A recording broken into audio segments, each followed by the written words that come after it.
And the reality is when I look at your application, our computer program just punches out the 2 highest scores and the ones I mentioned. But that's just a UC policy. So guess what? You just want to do what you want us to, what we ask you to do, because that's what you're signing off on when you're applying. Okay? So don't do the whole SAT selecting, just report all the scores. And trust me on this, I read literally thousands of applications, or I have read thousands of applications. Just do what I just said and you'll be fine. It's not going to be a disadvantage because maybe one of your scores, you were sick that day and you scored maybe like a 450 or 500. If you have 2 higher scores than that, that's the only thing I look at. So, let's see. Is there anything else on this section? No? Okay, next slide.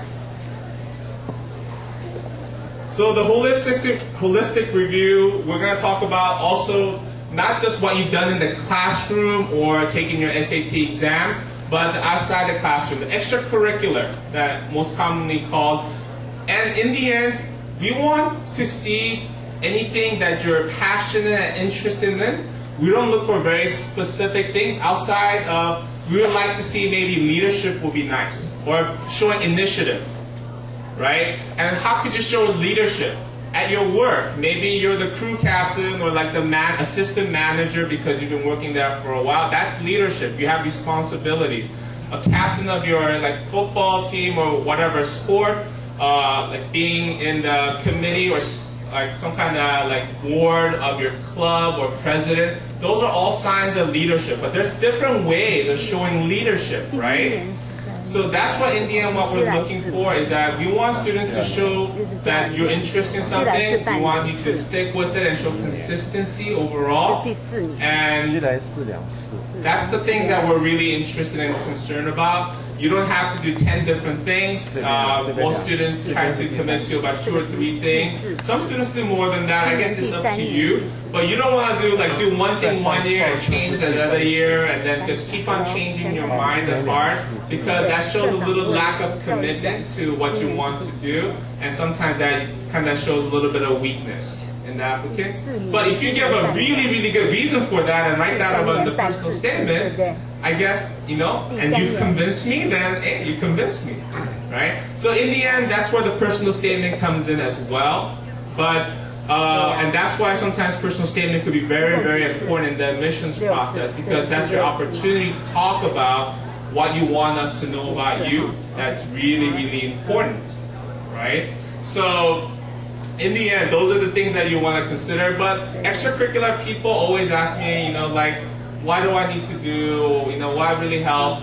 I think the students that really, really stand out is if they win awards or recognized at a, if you're recognized at high school, fantastic. What's better than high school? Maybe your district. What's better than district? City or county? Then the state, the national level, right? The reason why those students stand out is because in the end, there are, as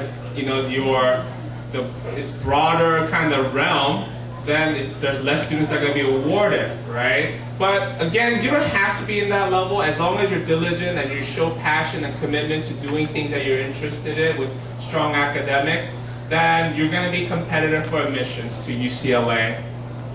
Let's see.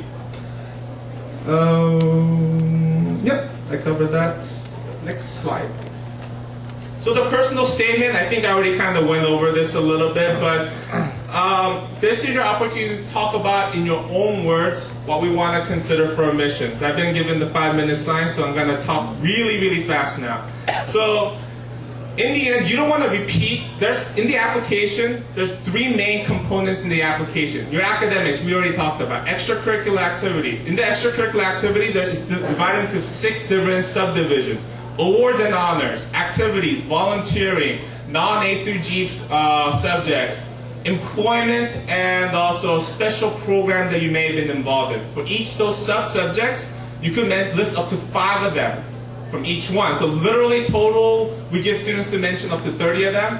I will tell you right now, it's very, very unlikely you'll fill out all 30, and don't make things up, definitely. And if it's a very short commitment, like, I cleaned the bathroom once, 1 year of your 4 years in high school, and that was only 1 hour. that's great, but that doesn't have a big impact out of your 4 years you've been doing there. So, you want to be somewhat selective and just don't feel like you need to put everything and anything just to make us impressive, to impress yourself. Because sometimes if it's very minimal, it's it's almost, I don't know the word use cheesy, but it's kind of cheesy. So you guys get the point though, right? So, and then the last section is the personal statement. So the personal statement does become pretty important in a sense where we really get to know you. My mentality when I read your personal statement is, okay, I know the student's academics and some of the interests. Now I want to hear your voice, what you want to say. Who is this student? Who is this Joe or Jane, student? I want to get to know them, and if there's anything else I could do to consider you for admissions, then and help you, that's where we do it. So this is where a lot of times we talk about students that if you had opportunities to excel and highlight some of the things, maybe the leadership you've been involved in and some kind of special impact it had in your life, this is the opportunity to do so. Some students had life challenges. There are some special circumstances that may have happened in your high school life, and you want to talk about that. This is where you want to talk about it as well. Overall, though, the most compelling personal statements are not just like I had challenges or I've done something great, but how you've, especially life challenges, not that something bad happened to me, but how you handled it, how you dealt with it, and how you overcame some of the life challenges that you might have faced. Things like that. I think I have about kind of 2 minutes. I think one of the things I want to mention is that there are freshman admissions is very, very competitive. There's an alternative way to coming to UCLA for the undergraduate program, which is the transfer, and I'm an expert in the transfer field, so you can talk to me about that later. I think some of the things that was mentioned was race and ethnicity. Is that considered in the admissions process in the UC? No.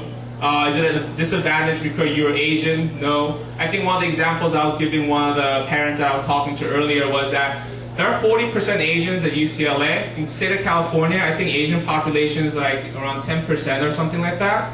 I think it clearly shows that UCs are not against Asians in the admissions process. I think if you just look at those things.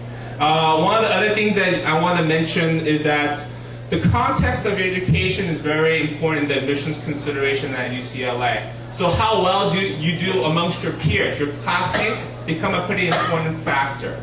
Okay? Let's say you go to a school where the average GPA was 4.5. Okay? That's really, really high, right? So you want to probably do pretty well above that to be competitive. But if you go to a school that doesn't have a high GPA, right? Maybe it's more like a 4.2 or something. But you do well in that context, that's what we look at. Because some schools are not going to offer all the AP and IB kind of programs, but we're not going to put the students at disadvantage because of that. But just how well you do in your contacts is really good. And so some of the parents and students say, oh, I should go to a school that doesn't have as high of a GPA. But the reality is that you may not get the best educational opportunity in some of these schools. And usually the schools that have the great reputation and the high API scores, usually there are a lot of more students that are qualified and that are more competitive for admissions. Usually the well-known schools, there are more UCLA students there. So those are some of the things you want to factor in. Don't just go to the school because, oh, it might be easier. Okay, I'll stop right here. Can I have time for questions or am I done? Do you have questions? So that one that you just mentioned, compared to ELC, what's the difference? I mean, UCLA is certainly considered ELC, but then there's good schools, hard to get into ELC, and there are, interested in the neighborhood that's hard. All right, the question was concerning ELC, which is eligibility by local context. That's going to change starting next year.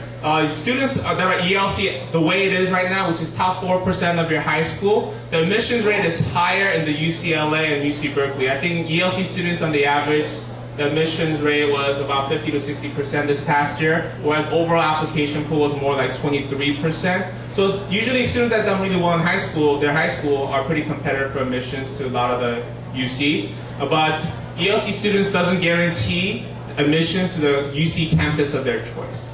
And I think it looks like I need to step off. So thank you very much, and I'll be at the table, so stop by.